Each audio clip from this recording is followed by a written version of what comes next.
We don't care. The United States and NATO, we do not care how many Ukrainians die.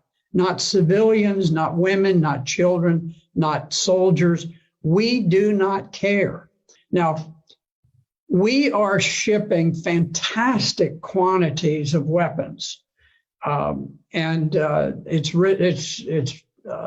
caused the stock of Raytheon, which creates missiles, and Northrop Grumman, which creates aircraft and so forth, and missiles. All of these defense industries have become tremendously bloated with tax dollars. I don't think it's ultimately going to change the outcome. I think that Russia will prevail. The Ukrainians are in a very awkward strategic position in the East. But if you look at the way that this unfolded, President Putin made a desperate effort to stop the march towards war.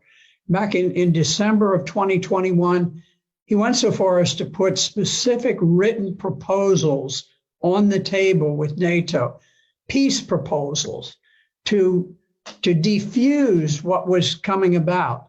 Because at this point, Ukraine was massing troops to attack the Donbass. Ukraine had massed this enormous army to attack against the Donbass. And so Russia was forced to go in to preempt that planned attack by Ukraine. And you could see that Russia very much hoped that they could conduct this special operation without unduly causing casualties for the Ukrainians, because they think of the Ukrainians, or at least they did think of the Ukrainians as brother Slavs, that they wanted to have good relations. But there was a famous picture with a Russian tank that had been stopped by a gathering of maybe 40 civilians who just walked out in the road and blocked the road, and the tank stopped.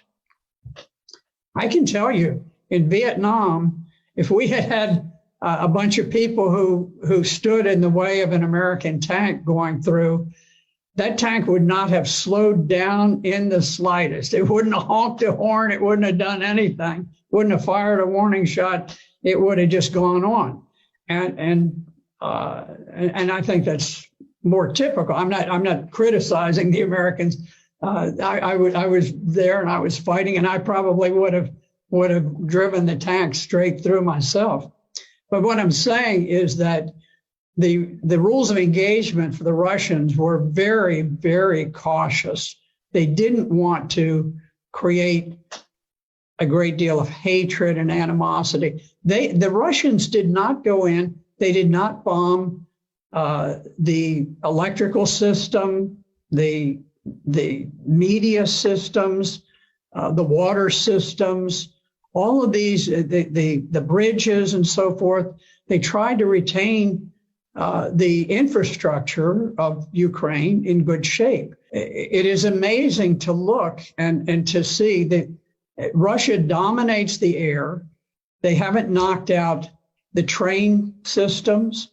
They haven't knocked out power plants. They haven't knocked out so many things. They've never bombed the buildings in the center of Kyiv, the capital of Ukraine. They haven't bombed the buildings where the parliament meets. They've been incredibly reserved about these things, hoping against hope that peace could be achieved. But I don't think Ukraine has anything to do with the decision about peace or war. I think the decision about peace or war is made in Washington, D.C. As long as we want the war to continue, we will fight that war using Ukrainians as proxies, and we will fight it to the last Ukrainian death.